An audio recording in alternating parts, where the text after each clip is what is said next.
أعوذ بالله من الشيطان الرجيم بسم الله الرحمن الرحيم وما كان لنبي أن يغل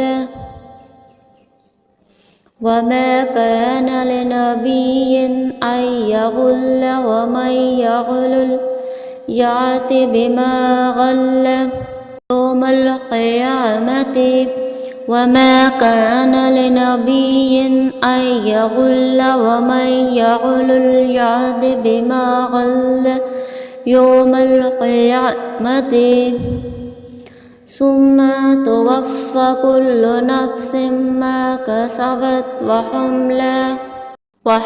لا يظلمون ثم توفى كل نفس ما كسبت وهم لا يظلمون۔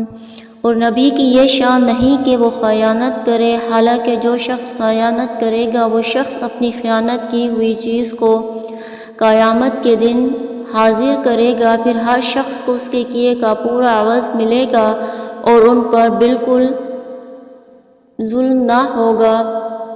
أَفَمَنِ اتَّبَعَ رِضْوَانَ اللَّهِ كَمَنْ بَاءَ بِسَخَطٍ مِّنَ اللَّهِ وَمَأْوَاهُ جَهَنَّمُ وَبِئْسَ الْمَصِيرُ۔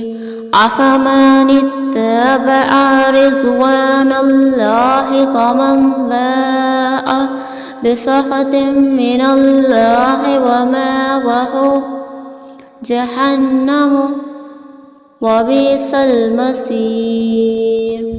تو ایسا شخص جو کہ رضائے حق کا تابع ہو یا وہ شخص کے مثل ہو جاوے گا جو کہ غضب الہی کا حقدار ہوگا اور اس کا ٹھکانہ دوزخ ہو اور وہ جانے کی بری جگہ ہے۔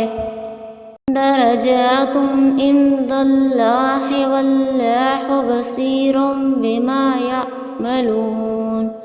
ہم درجات عند اللہ واللہ بصیر بما یعملون۔ یہ مذکورین درجات میں مختلف ہوں گے، اللہ تعالیٰ کے نزدیک اللہ دیکھتے ہیں ان کے اعمال کو۔ لقد من اللہ علی المؤمنین اذ بعث فیہم رسولا من انفسہم یتلو علیہم آیاتہ۔ لقد من اللہ علی المؤمنین اذ بعث فیہم رسولا من انفسہم یتلو علیہم آیاتہ ویزکیہم وَيُعَلِّمُهُمُ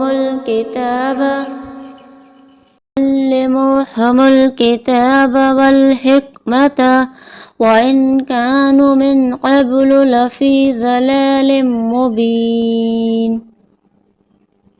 يَتْلُو عَلَيْهِمْ آيَاتِهِ وَيُزَكِّيهِمْ وَيُعَلِّمُهُمُ الْكِتَابَ والحکمت وَإِنْ كَانُوا مِنْ قَبْلُ لَفِي ضَلَالٍ مُبِينٍ۔